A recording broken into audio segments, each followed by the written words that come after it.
Hello dear, आप लोग को वेलकम करता हूं। जितने भी मेरे डियर एएनएम के कैंडिडेट हैं सबको स्वागत है। और आपको पता है कि इससे पहले मैं दो वीडियो आपको 100 प्रश्न से ऊपर का दे चुका हूं। तो यह आपका तीसरा 100 सीरीज का जो है आपका तीसरा वीडियो है, जिसमें आप 100 से ज़्यादा प्रश्न फिर से दिखेंगे। यानी 3 वीडियो देखने के बाद आप 350 क्वेश्चन देख लेंगे, नए नए प्रश्न। और एक भी प्रश्न ऐसा नहीं मिलेगा जो रिपीटेड प्रश्न है, ठीक है। जो पहले वीडियो में देखें वो आज देखने को मिलेगा, ऐसा बिल्कुल नहीं है। मैं रिपीटेड प्रश्न ला ही नहीं रहा हूँ। रिपीटेड प्रश्न पढ़ने से आपका क्या फ़ायदा होने वाला है, समझ गए ना। कोई फ़ायदा नहीं होने वाला है। तो हमेशा मैंने एक वीडियो जब शुरू किया था वहाँ से लेकर आज हम लोग 64वां वीडियो कर रहे हैं। और यह सब के सब आपका बिल्कुल जो है, मान के पहले कुछ 2-4 प्रश्न आपका रिपीटेड हो जाता रहा होगा, लेकिन अब तो बिल्कुल नहीं रिपीटेड करना है। मेरा यही लक्ष्य है कि आप ज़्यादा से ज़्यादा नए से नए प्रश्न को देखें, ताकि एग्ज़ाम में जाए तो कुछ सोचे और धड़ाक दिगर बना दे, समझ गए। तो मैं इसी टारगेट के साथ आज 64वां वीडियो लाया हूं। आप लोग ज़रूर देखिए, समझिए। आपका एग्ज़ाम नज़दीक आ गया है। जितना हो सके, जितना जहां जहां से सोर्सेज से हो सके पढ़ाई ज़रूर कीजिए। यह 5-7 दिन 10 दिन की पढ़ाई आपका ज़िंदगी बदल सकता है। तो इसी के साथ चलिए हम 64वां वीडियो आज शुरू करते हैं, जिसमें 100 से ज़्यादा प्रश्न फिर से देखेंगे, समझ गए। चलिए शुरू करते हैं।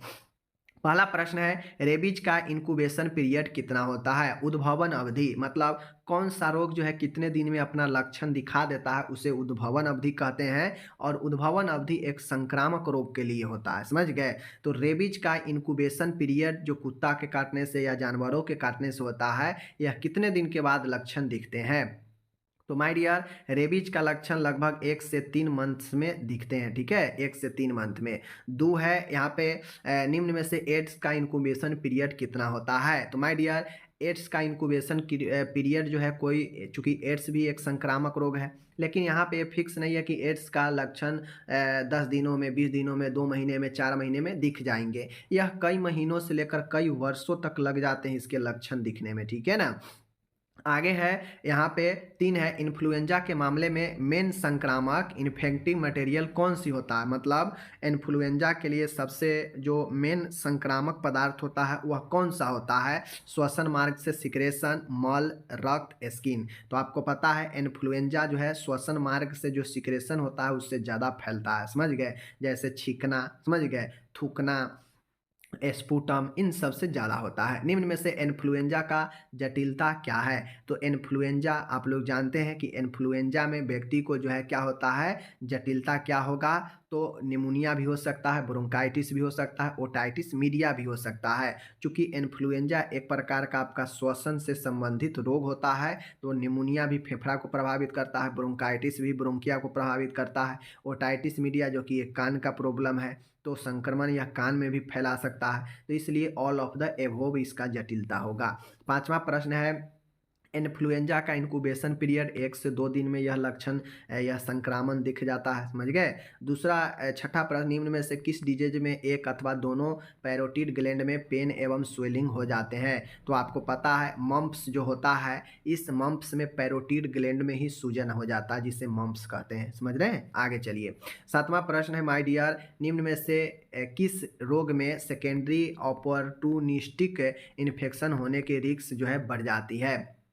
तो माय डियर, जो सेकेंडरी अपॉर्चुनिस्टिक जो इन्फेक्शन होता है वह एड्स में होता है, समझ गए, रिस्क बढ़ जाता है। आगे है 8वां प्रश्न है, बहुत अच्छा प्रश्न है। रूबेला का ट्रांसमिशन मेनली रूप से, मुख्य रूप से किस मार्ग द्वारा होता है। तो रूबेला जो होता है मेन रूप से वह ड्रॉपलेट संक्रमण से फैलता है। ड्रॉपलेट कौन सा है मैं आपको पहले ही बता चुका हूँ, ठीक है। रूबेला के केस में मेन इफेक्टिव मटेरियल कौन सा होता है। तो रूबेला भी जो है आपको मेन रूप से आपके श्वसन से सीक्रेट होने वाले चीज़ों से ही फैलता है, जैसे थूकना, खांसना, छींकना, ये सब श्वसन से सीक्रेट ही होता है। 10वां है, निम्न में से सबसे समान प्रकार का प्लेग कौन सा है। तो जो ब्यूबेनिक प्लेग होता है यह सबसे सामान्य प्रकार का होता है। 11 है, इनलार्ज मतलब क्या होता है, बढ़ जाना, तथा इन्फ्लाड लिम्फ ग्रंथियों का पाया जाना किस डिजीज से संबंधित है।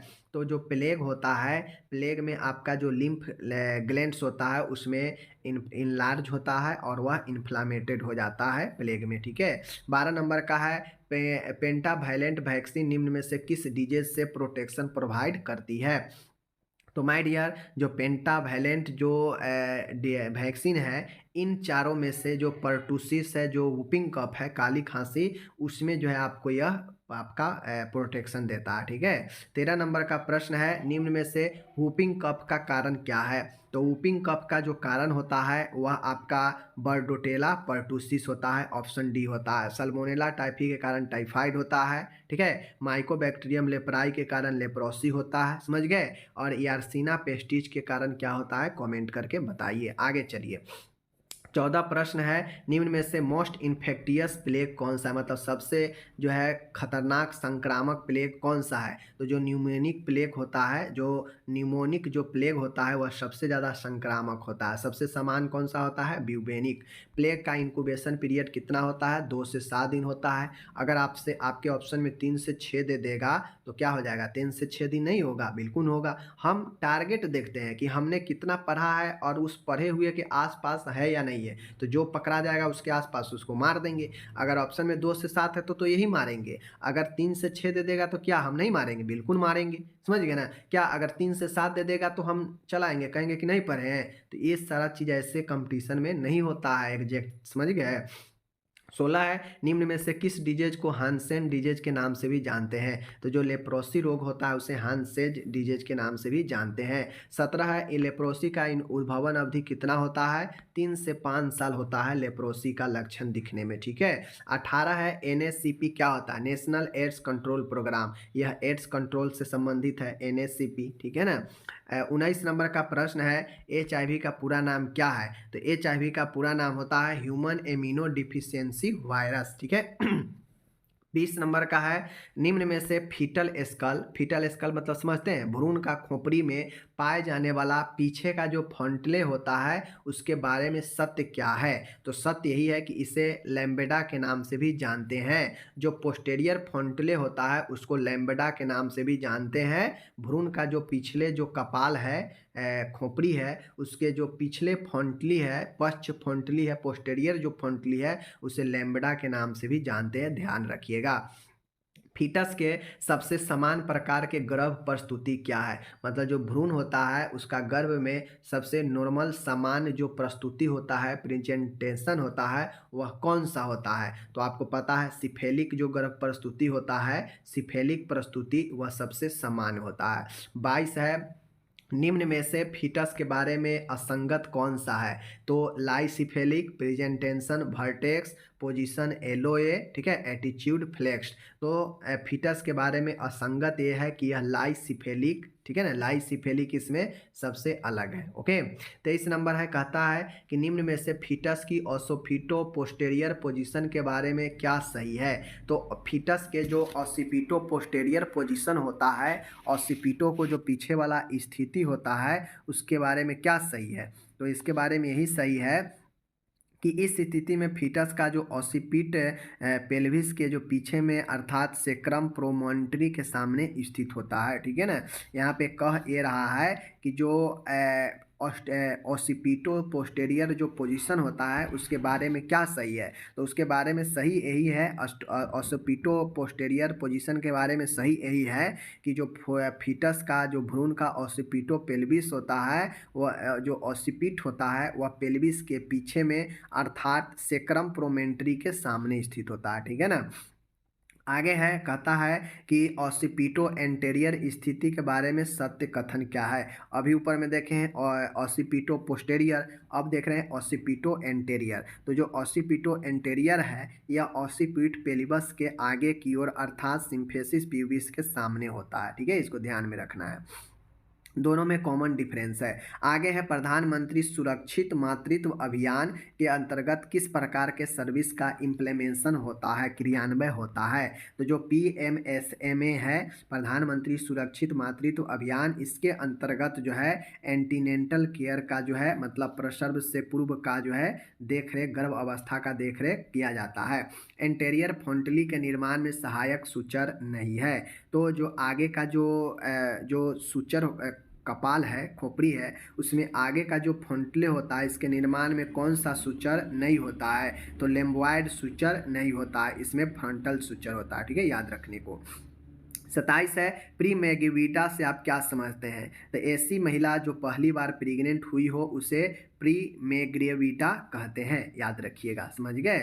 आगे है 28 नंबर है, मल्टीग्रेविटा से क्या समझते हैं? तो वैसा महिला जो 2 या 2 से अधिक बार प्रेग्नेंट हो चुकी है उसे मल्टीप्रेग्विटा कहते हैं। मल्टी मतलब बहु, समझ गए, और ग्रेविटा मतलब प्रेग्नेंट, ये चीज़ें हैं। 29 नंबर का प्रश्न है, गर्भस्थ शिशु की स्थिति पोजीशन से आप क्या समझते हैं? गर्भ में जो शिशु है उसको स्थिति से आप क्या समझते हैं? तो जो भ्रूण है उसका जो ओसिपिट होता है एवं गर्भवती माता का जो पेल्विस है इसके मध्य का संबंध, ठीक है। तो गर्भस्थ शिशु का जो पोजीशन इससे यही है कि फीटस का ओसिपिट एवं गर्भस्थ माता के पेल्विस के बीच में जो है संबंध होता है, ठीक है ना।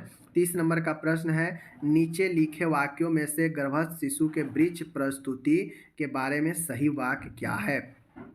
तो माय डियर, नीचे लिखे वाक्यों में से गर्भस्थ शिशु मतलब जो गर्भ में शिशु है उसके वृक्ष प्रस्तुति के बारे में क्या सही है? तो वृक्ष प्रस्तुति का मतलब क्या होता है कि जो शिशु का जो सर होगा वह ऊपर की ओर होगा और जो उसका नीचे वाला एरिया होगा, पैर होगा, वह नीचे की ओर होगा। यही वृक्ष प्रस्तुति होता है, जो कि एक गलत प्रस्तुति है, ठीक है। तो वृक्ष प्रस्तुति के बारे में सही क्या है?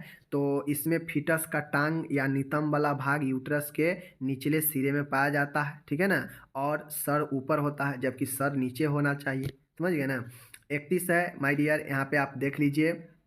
31 नंबर का प्रश्न है, 4 महीने की प्रेगनेंसी के बाद अम्बिलिकल कोर्ड में पाए जाने वाली रक्त वाहिनियों की संख्या कितनी होती है? तो रक्त वाहिनियों की संख्या 3 होती है और पहले पढ़ा चुके हैं कि कितना आर्टरी और कितना वेन होता है। 32 नंबर है, प्रेगनेंसी के दौरान पाए जाने वाले लक्षणों में से निम्न में से कौन सा लक्षण विशेष तौर पर सेकेंडरी ट्राइमेस्टर में पाया जाता है? मतलब द्वितीय तिमाही में पाया जाता है। कौन सा लक्षण? क्विकनिंग, लाइटनिंग, ठीक है, मासिक चक्र की अनुपस्थिति, और ए तो ऑप्शन जो है आपका क्विकनिक होता है जिसमें हलचल जो है भ्रूण का हलचल सुना जाता है दूसरे तिमाही में। ओके, प्रेगनेंसी के दौरान पाए जाने वाले लक्षणों में से कौन सा लक्षण विशेष तौर पर गर्भ अवस्था के 3rd ट्राइमेस्टर के दौरान पाया जाता है? मतलब तृतीय तिमाही में, समझ गए। क्विकनिंग, समझ गए, लाइटनिंग, मासिक चक्र की अनुपस्थिति, और यह लाइटनिंग आपका हो जाएगा जो कि तृतीय तिमाही में मिलता है। 34 है, प्रेगनेंसी की अवधि कितने ट्राइमेस्टर में बांटा गया है? तो 3 ट्राइमेस्टर में होता है। ट्राइमेस्टर मतलब तिमाही, फर्स्ट, सेकेंड और तृतीय तिमाही, समझ गए ना। तृतीय तिमाही में तो बच्चा का जन्म ही होता है। 35 नंबर है, निम्न में से कौन सी बोन फीमेल पेल्विस में मौजूद रहती है? तो इमोनिएट अस्थि, सेक्रम और कॉक्सिक्स, यह तीनों अस्थि जो है फीमेल के पेल्विस में पाया जाता है, तो इसलिए उपरोक्त सभी याद रखिएगा, समझ गए। आगे है, फीमेल पेल्विस में इनोमिनेट बोन्स कितनी संख्या में पाई जाती है? तो जो इनोमिनेट जो बोन्स होता है वह 2 के संख्या में आपके फीमेल पेल्विस में पाया जाता है। 37 है, निम्न वाक्यों में से फैलोपियन ट्यूब के बारे में सही क्या है? तो फैलोपियन ट्यूब के बारे में क्या सही है मैं आपको अभी बताता हूँ। इसमें नर एवं मादा युग्मक के मिलने की क्रिया अर्थात निषेचन की प्रक्रिया संपन्न होती है। तो फैलोपियन ट्यूब में क्या होता है? जो है निषेचन की क्रिया होती है, समझ गए। 38 नंबर का प्रश्न है, निम्न वाक्यों में से यूट्रस के बारे में सही क्या है? तो सही यही है कि उसमें जो है निषेचन के बाद बने जो युग्मनज होता है वह इम्प्लांट होता है, आरोपण होता है, जहाँ पे भ्रूण का विकास होता है यूट्रस में, समझ गए। 39 है, ह्यूमन फीमेल में प्रेगनेंसी की अवधि कितनी होती है? तो आपको पता है 9 महीने 7 दिन प्रेगनेंसी का अवधि होता है। 40 है, मिल्ड यूटेराइन कंट्रैक्शन से क्या तात्पर्य है? मिल्ड मतलब होता है मध्यम, यूटेराइन मतलब गर्भाशय, और कंट्रैक्शन मतलब संकुचन, मतलब मध्यम गर्भाशय संकुचन से क्या मतलब है? जब इनकी ड्यूरेशन 20 सेकेंड से कम हो तो यह मिल्ड कंट्रैक्शन माना जाता है, समझ गए। मॉडरेट क्या होता है? मिल्ड मतलब हल्का, मिल्ड मतलब हल्का, मॉडरेट मतलब मध्यम होता है, समझ गए। तो मॉडरेट वाला जो होता है वह 20 से 40 सेकेंड के बीच होता है। मिल्ड वाला होगा 10 सेकेंड का कंट्रैक्शन होगा। यदि एमनियोटिक फ्लूइड क्लियर हो तो पार्टोग्राफ से संबंधित एरिया में क्या लिखा जाता है? माय डियर, कहता है कि यदि एमनियोटिक फ्लूइड क्लियर हो, साफ हो, उसमें किसी भी प्रकार के मिलावट न हो, तो पार्टोग्राफ में संबंधित एरिया में क्या लिखा जाता है? एमनियोटिक फ्लूइड वाला एरिया में क्या लिखेंगे? तो सी लिखेंगे, जो क्लियर को बताता है। पार्टोग्राफ क्या है? लेबर के दौरान तैयार किया गया एक आंकड़ा होता है, समझ गए, जो लेबर को बताता है। पार्टोग्राफ में सर्वाइकल डिलेशन के ठीक नीचे क्या फिल किया जाता है? तो माय डियर आपको पता होना चाहिए कि पार्टोग्राफ में जो ग्रीवा डिलेशन होता है, ग्रीवा जो आपका विस्तार होता है, सर्वाइकल डिलेशन, इसमें सर्वाइकल डिल्टेशन जो होता है डिलेशन, यह जो होता है यूटेराइन कंट्रैक्शन होता है सर्वाइकल डिलेशन के ठीक नीचे। ठीक है ना। 44 है, देख लीजिए, कहता है पार्टोग्राफ में निम्न में से क्या नहीं भरा जाता है? तो पार्टोग्राफ में से निम्न में से मैटरनल रिस्पायरेशन नहीं भरा जाता है, बाकी यूटेराइन कंट्रैक्शन भरा जाता है, एमनियोटिक फ्लूइड भी भरा जाता है, फीटल हार्ट साउंड भी रेट भी भरा जाता है, लेकिन मैटरनल रिस्पायरेशन नहीं भरा जाता है। ओके। पार्टोग्राफ एक चार्ट होता है जिसमें आपको लेबर के दौरान जो है सारा चीज़ को फिल किया जाता है। पार्टोग्राफ में आइडेंटिफिकेशन डाटा के ठीक बाद सबसे पहले किसका एरिया होता है? माय डियर, पार्टोग्राफ में आइडेंटिफिकेशन डाटा मतलब पहचान के जो आंकड़ा होता है, नाम, गांव, एज, ठीक है ना, ये सब पहले जो है आपका मान गए कि ये पार्टोग्राफ है। ठीक है, इसमें पार्टोग्राफ बना है तो इतना जो ऊपर वाला जो ये होता है ना, ये आइडेंटिफिकेशन डाटा, जहाँ पे नाम, लिंग, उम्र, स्थान, जिला, ये सब मतलब उसका पहचान से संबंधित डाटा होगा जो कि पुर्जा में रहता है। और बाकी ए एरिया में आपका ग्राफ बना होता है। ठीक है, ए एरिया में आपका इस प्रकार से ग्राफ जो है आपका बना होता है और इसी ग्राफ में आपको जो है सारा चीज़ फिल करना रहता है डायग्राम ग्राफ में। समझ गए?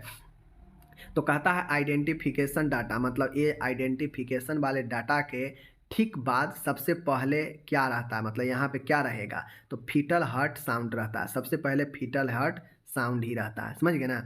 आगे है 46, एक स्वस्थ, देख लीजिए, एक स्वस्थ मादा में मेंस्ट्रुएशन साइकिल की अवधि कितना होता है? तो एक स्वस्थ रूप से मेंस्ट्रुएशन साइकिल का जो अवधि होता है 26 से 30 दिन होता है। ठीक है, याद रखिएगा। 47 नंबर है, एक महिला में प्रेगनेंसी के दौरान पाए जाने वाले संकुचन कंट्रैक्शन क्या कहलाता है? तो जब एक महिला में प्रेगनेंसी के दौरान जो संकुचन होता है दर्द रहित, उसे ब्रेक्सटन हिक्स संकुचन कहते हैं। पता होना चाहिए, कई बार पढ़ा चुके हैं। आगे है प्राइमेग्रीविडा। प्राइमेग्रीविडा क्या होता है? बताएं कि प्रथम बार गर्भवती हुई महिला को प्राइमेग्रीविडा कहते हैं। फर्स्ट स्टेज की फेज में रेट ऑफ सर्वाइकल डिलेशन सर्वाधिक होता है। कहता है ट्रांजिशन फेज, ट्रांजिशन फेज में जो है आपके ग्रीवा का डिलेशन सर्वाधिक होता है, इसको ध्यान में रखना है। निम्न में से केवल प्रेगनेंसी के दौरान पाई जाने वाली संरचना नहीं है, प्लेसेंटा, डेसिडुआ, इंडोमेट्रियम। तो ए और बी दोनों, ए और बी दोनों निम्न में से केवल प्रेगनेंसी के दौरान पाई जाने वाली संरचना नहीं है। तो प्लेसेंटा और डेसुडिया यह जो है आपके केवल और केवल प्रेगनेंसी में ही मौजूद होता है, चाहे वो प्लेसेंटा हो चाहे डेसुडुआ हो। समझ गए। लेकिन इंडोमेट्रियम यह यूट्रस का आंतरिक लेयर है, चाहे प्रेग्नेंट महिला रहे या ना रहे उससे कोई लेना देना नहीं है। इंडोमेट्रियम जो है आपका यूट्रस का आंतरिक लेयर रहता ही रहता है। समझ गए। लेकिन डेसुडिया और प्लेसेंटा जो है आपके प्रेगनेंसी में ही विकसित होता है। प्राइमेग्रीविटा में सर्वाइकल स्टेज की एक्टिव फेज की ड्यूरेशन लगभग कितनी होती है? कोई महिला प्रथम बार गर्भवती है तो उसका जो सर्वाइकल स्टेज होता है उसमें एक्टिव फेज में का ड्यूरेशन कितना होता है? 4 से 5 घंटे, याद रखिएगा। 51 है, प्राइमेग्रीविडा सर्वाइकल स्टेज की ट्रांजिशन फेज की ड्यूरेशन लगभग 15 से 20 मिनट जो है कितना होता है? तो एक से आधे से, देख लीजिए, आधे से 2 घंटे का होता है सर्वाइकल ट्रांजिशन का। ठीक है ना, यहाँ पे देख लीजिए सर्वाइकल स्टेज का जो ट्रांजिशन फेज होता है लगभग आधे से 2 घंटे का होता है। पार्टोग्राफ से प्राप्त होने वाली सूचना क्या होता है? फीटल हार्ट रेट भी मिलता है, मैटरनल बीपी भी मिलता है, सर्वाइकल ड्यूरेशन के बारे में भी पता चलता है, यानी ऑल ऑफ द एबोव पता चलता है। 53 नंबर का प्रश्न है, निम्न में से फर्स्ट स्टेज का फेज में शामिल नहीं है। फर्स्ट स्टेज के फेज में क्या शामिल नहीं है? तो फर्स्ट स्टेज के फेज में माय डियर एक्सपल्सन फेज नहीं शामिल है। ठीक है, इसको ध्यान में रखिएगा। 54 नंबर है, प्रेग्नेंट महिला में पार्टोग्राफ की प्लॉटिंग करना कब स्टार्ट करते हैं? एक महिला है, पार्टोग्राफ की प्लॉटिंग करना कब शुरू करते हैं? तो जब आपका एक्टिव लेबर स्टार्ट हो जाए, जब प्रसव की क्रिया शुरू हो जाए, तब जाके पार्टोग्राफ को हम लोग भरना शुरू करते हैं। 55 है, पार्टोग्राफ में फीटल हार्ट रेट की प्लॉटिंग की जाती है हर 30 मिनट के इंटरवल पर। जहाँ पे फीटल हार्ट रेट होगा उसके सामने जो है हम हर 30 मिनट पर भ्रूण का हार्ट रेट को प्लॉट करते जाते हैं, फील करते जाते हैं। 56 है, पार्टोग्राफ में सर्वाइकल डिलेशन की प्लॉटिंग की जाती है कितने समय पर। तो पार्टोग्राफ में सर्वाइकल डिलेशन की जो प्लॉटिंग है वो हर 4 घंटे के इंटरवल पर किया जाता है। समझ गए ना, इसको ध्यान दीजिएगा। 57 है, एक बेबी को BCG वैक्सीन किस एज तक दी जा सकती है। तो एक बेबी को, शिशु को 12 मंथ यानी 1 साल के अंदर तक। समझ गए। 58 है, नियोनेंटल केयर के तत्वों में शामिल है। नियोनेंटल मतलब नवजात के तत्वों में क्या शामिल है। बॉडी टेम्परेचर समान बनाए रखना, सही बातें हैं। NS द्वारा आंखों की सफाई करना, बिल्कुल सही है। विटामिन K का इंजेक्शन देना रक्तस्राव को रोकने के लिए, यह नियोनेंटल केयर में सबके सब सही है। समझ गए ना। आगे है 59 है, निम्न में से न्यूरल ट्यूब डिफेक्ट है। समझ गए ना, कहता है निम्न में से न्यूरल ट्यूब डिफेक्ट क्या है। तो न्यूरल ट्यूब डिफेक्ट का मतलब होता है my dear, neural tube defect का मतलब है कि स्पाइना बाइफीरा। स्पाइना बाइफीरा में न्यूरल ट्यूब डिफेक्ट का मतलब है तंत्रिकीय विकार होता है। समझ गए, तंत्रिकीय क्षति होता है। तो इस चीज़ को आपको ध्यान देकर रखना है। ओके, आगे चलिए। आगे यहाँ पे है, देश का इन्फेंट मोर्टालिटी रेट कितना है। माय डियर, देश का जो इन्फेंट मोर्टालिटी रेट है वो आप लोग देख लीजिएगा अभी कितना है। इस ऑप्शन के हिसाब से 33 है। बाकी अभी आप देख लीजिएगा इन्फेंट मोर्टालिटी रेट कितना है अभी देश का। ठीक है, 100 ml माँ के 100 मिली माँ के दूध से कितने ऊर्जा मिलती है। तो 67 यानी लगभग 65 से 70 किलो कैलोरी ऊर्जा मिल जाता है। याद रखिएगा, इसके बीच में जो होगा आंसर हो जाएगा। एक शिशु का रक्तदाब BP एडल्ट की तुलना में क्या होगा। तो माय डियर, एक शिशु का रक्तदाब BP जो है एडल्ट की तुलना में कम होगा। इसको ध्यान में आपको रखना है। ठीक है। रेडिएंट वार्मर का यूज क्या है। रेडिएंट वार्मर का यूज है कि यह हाइपोथर्मिया के दौरान नवजात को हीट देने के लिए काम में आता है। तो रेडिएंट वार्मर का मतलब होता है कि यह अगर बच्चा का ऊष्मा, अगर बॉडी में टेम्परेचर कम है तो हीट देने के लिए रेडिएंट वार्मर का उपयोग होता है।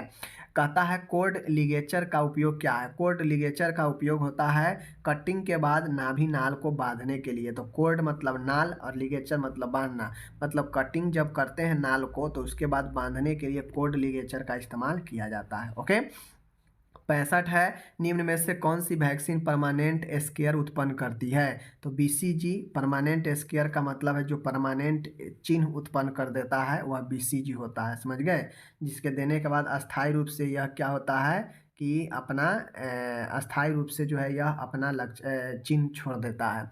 क्वास्कियोर के दौरान क्वास्कियोर के दौरान पाया जाने वाला मुख्य लक्षण क्या है। तो टांगों एवं चेहरे पर स्वेलिंग हो जाता है क्वास्कियोर में। ठीक है, याद रखिएगा।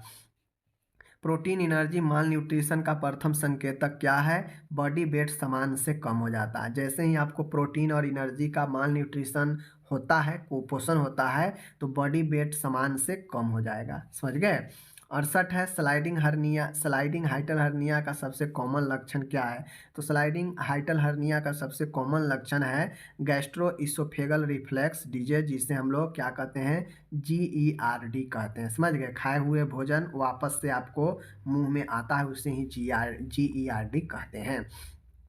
69 है, इन्फेंट्स में वीनिंग स्टार्ट करने का समान उपयुक्त समय क्या है। तो 4 महीने की उम्र के बाद यानी 6 महीने की उम्र पर। ठीक है। MTC का फुल फॉर्म क्या है, माल न्यूट्रिशन ट्रीटमेंट सेंटर। MTC का full form M for mall nutrition, T for treatment, C for centre, mall nutrition treatment centre. Okay, diarrhoea से ग्रसित बालक में दिया जाने वाला सप्लीमेंट है। अगर डायरिया से ग्रसित बालक है तो उसमें कौन सी जो है सप्लीमेंट दिया जाता है। Iron, zinc, vitamin C, calcium. तो जिंक जो है आपको डायरिया से ग्रसित बालक को दिया जाता है। 72 है, जन्म के बाद 24 घंटे के दौरान नियोनेंट को क्या करना चाहिए। तो जन्म के बाद प्रथम 24 घंटे के दौरान नियोनेंट को प्रत्येक 2 से 3 घंटे बाद दूध पिलाना चाहिए। ठीक है, प्रथम 24 घंटे के दौरान नियोनेंट को 2 से 3 घंटे पर जो है दूध पिलाते रहना चाहिए। ब्रेस्ट फीडिंग माँ को कौन सी बीमारी से बचाती है। तो ब्रेस्ट फीडिंग, स्तन कैंसर, ओवेरियन कैंसर, पीपीएच, यह सब से भी बचाता है। समझ गए। आगे है पीपीएच से क्या समझते हैं। पीपीएच का मतलब होता है पोस्ट पार्टुम हेमरेज, यानी प्रसव पश्चात रक्तस्राव। समझ गए। तो ये चीज़ें होता है प्रसव। एपीएच से क्या समझते हैं, एंटीनेंटल एंटी पार्टुम हेमरेज, मतलब प्रसव से पहले का रक्तस्राव, तो प्रसव पूर्व रक्तस्राव। 76 है, निम्न में से बच्चों में पाई जाने वाली कम्युनिकेबल डिजीज नहीं है, मतलब कौन संचारित रोग नहीं है जो बच्चों में होता है। तो आंतरीय अवरोध, इंटेस्टाइनल ऑब्स्ट्रक्शन, यह कम्युनिकेबल डिजीज नहीं है, यह फैलने वाला नहीं होता है। बाकी क्षय रोग, कुकुर खांसी, पोलियो, ये सब फैलने वाला है। ओके। 77 नंबर का माय डियर प्रश्न है, निम्नलिखित में से फोटोथेरेपी के बारे में सही वाक्य क्या है। तो फोटोथेरेपी के बारे में सही यही है कि यह बच्चों को जॉन्डिस के उपचार हेतु यूज में किया जाता है। यह आपका सही है, जिसमें होता है कि ब्लूबिन को भंगुर करता है प्रकाश। ठीक है। निम्नलिखित में से शिशु के माँ के स्तनों से अच्छे संपर्क नहीं होने का चिन्ह क्या है। निम्नलिखित में से शिशु का माँ के स्तनों से अच्छे संपर्क नहीं होने का चिन्ह क्या है। केवल निपल का ही शिशु के मुंह के अंदर होना। अगर आपका माँ के स्तन को अगर अच्छे से बच्चा अगर नहीं संपर्क में है तो सिर्फ निपल ही मुंह में रहेगा, बाकी स्तन बाहर रहेगा, पूर्ण तरीका से मुंह में स्तन नहीं रहेगा। सब सेंटर पर प्रदान की जाने वाली maternal and child health service में शामिल है क्या, क्या शामिल है जो सब सेंटर पर दिया जाता है मैटरनल और चाइल्ड हेल्थ। तो माय डियर, उसमें प्रेग्नेंट वोमेन को आयरन फॉलिक एसिड की गोलियां देना सब सेंटर पर, यह आपका है। प्रेग्नेंट वोमेन को 1 महीने के अंतराल पर टीटी के 2 टीके लगाना, यह भी सही है। प्रेग्नेंट वोमेन को स्वास्थ्य शिक्षा प्रदान करना, यानी सबके सब सही है, सब सेंटर पर दिया जाता है। कम्युनिटी हेल्थ सेंटर से रोगी को कहाँ रेफर किया जाता है। जिला अस्पताल, जो आपका होता है सदर हॉस्पिटल, ये सब। ठीक है। सदर हॉस्पिटल कहाँ करता है, मेडिकल कॉलेज। 81 नंबर है, देख लीजिए यहाँ पे 81 नंबर का प्रश्न है आपका।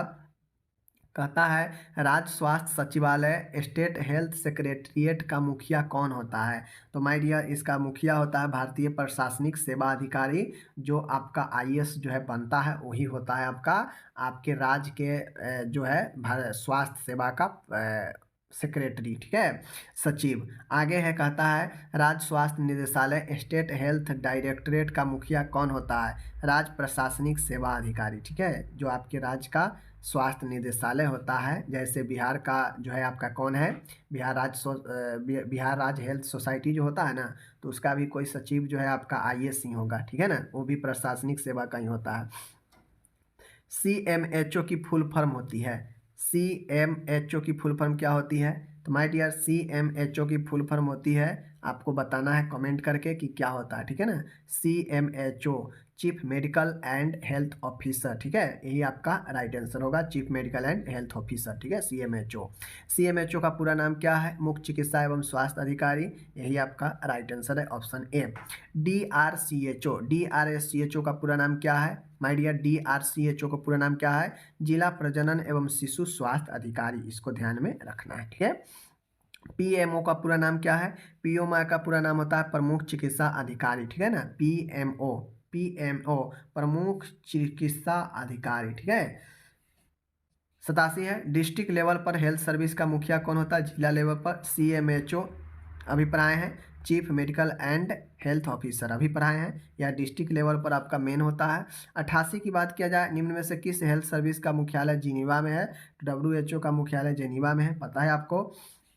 आगे है डब्ल्यूएचओ का जी फेटम, यानी GFATM। ठीक है ना, प्रोग्राम की शुरुआत किस वर्ष में की गई। तो डब्ल्यूएचओ द्वारा GFATM की शुरुआत 2002 में की गई। ठीक है ना। यूनिसेफ का पूरा नाम क्या है, आपको पहले से पता है, United nation international children emergency fund. ठीक है, फंड। तो ये आपका option number A. UNFPA, UNFPA का पूरा नाम क्या है, तो संयुक्त राष्ट्र जनसंख्या गतिविधि कोष। ठीक है ना, संयुक्त राष्ट्र जनसंख्या गतिविधि कोष, इसका UNFPA का याद रखिएगा। 92 है, प्रभावी समुदाय उपचार इफेक्टिव कम्युनिटी ट्रीटमेंट की विशेषताओं में शामिल है। तो इफेक्टिव समुदाय उपचार प्रभावी सामुदायिक उपचार की विशेषता में शामिल है। इनका डिस्ट्रीब्यूशन न्याय संगत होनी चाहिए। सामुदायिक उपचार में कम्युनिटी इन्वॉल्वमेंट होनी चाहिए। उपचार है तो वहन की जा सकने वाली टेक्निक का यूज करना आना चाहिए। तो ये सब के सब आपका जो है एक प्रभावी समुदाय उपचार में मतलब कहता है कि कोई भी उपचार इफेक्टिव कब होगा, जब लोग इसमें भाग लेगा, जब सबके साथ जो है न्याय संगत जो है वितरण होगा, समझ गए, कोई भी तकनीक है उसका उपयोग होगा, तभी ना ज़्यादा से ज़्यादा जो है ये होगा। 93 है नैतिक पहलू से आप क्या समझते हैं? तो नैतिक पहलू से हम यही समझते हैं कि ये वे नियम या सिद्धांत होते हैं जो सही व्यवहार करने के लिए बाध्य करते हैं। मतलब कानून क्या है? कानून आपको आपको अपने जो है सीमा में रहकर काम करने के लिए बाध्य करता है। अगर अपने सीमा से लांघिएगा तो फिर आपको आपके ऊपर कानूनी कार्रवाई हो जाता है।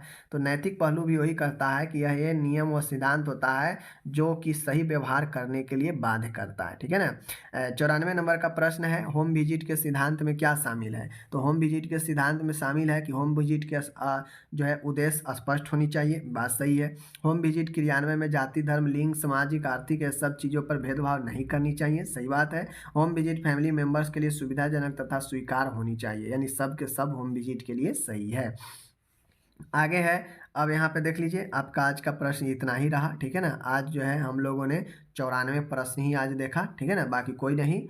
लगभग 100 प्रश्न ये भी आपका हो ही गया।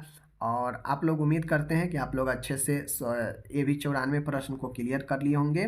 तो माय डियर आप लोग ज़रूर बताइए कि आपको किस टाइप का प्रश्न और चाहिए। ये सारा के सारा मैं आपको नॉलेज के दृष्टिकोण से अगर आप डिटेल से पढ़ते हैं, पढ़ना चाहते हैं, अगर आप एक लाइन एक वर्ड वाला अगर नहीं पढ़ना चाहते हैं तो मैं ज़रूर कहूँगा कि ये सब पढ़िए। ये सब चीज़ें जो क्वेश्चन मैं लाता हूँ थियोरिकल क्वेश्चन है, जिससे कॉन्सेप्ट आपका क्लियर होगा, समझिएगा कि क्या होता है क्या नहीं होता है, कि क्या होना चाहिए क्या नहीं होनी चाहिए। ऐसे विटामिन सी की कमी से क्या होता है, पीएससी पर कितना जो है स्टाफ काम करते हैं। ठीक है, टीका वीका के बारे में कितना पढ़िएगा, जो पढ़ चुके हैं उसके बारे में कितना पढ़िएगा, उससे जॉब नहीं होने वाला है। थियोरिकल पेपर पढ़िए, दिमाग लगाइए, तभी जॉब होगी, वरना चक्कर में पढ़िएगा तो फिर दिक्कत हो जाएगा, समझ गए। तो बाकी हम विदा लेते हैं आपसे, आप अपना ख्याल रखिएगा। और मैं यही कहूँगा कि ज़्यादा से ज़्यादा पढ़ने का प्रयास कीजिए माय डियर, ताकि आपका भविष्य आपके हाथ में है। और आपका भविष्य अगर अभी नहीं सुधरेगा तो कोई नहीं सुधार सकता है। इसलिए अपने आप पर आइए और मेहनत कस के कीजिए बचे हुए समय में। ठीक है, मिलेंगे अगले वीडियो में। धन्यवाद।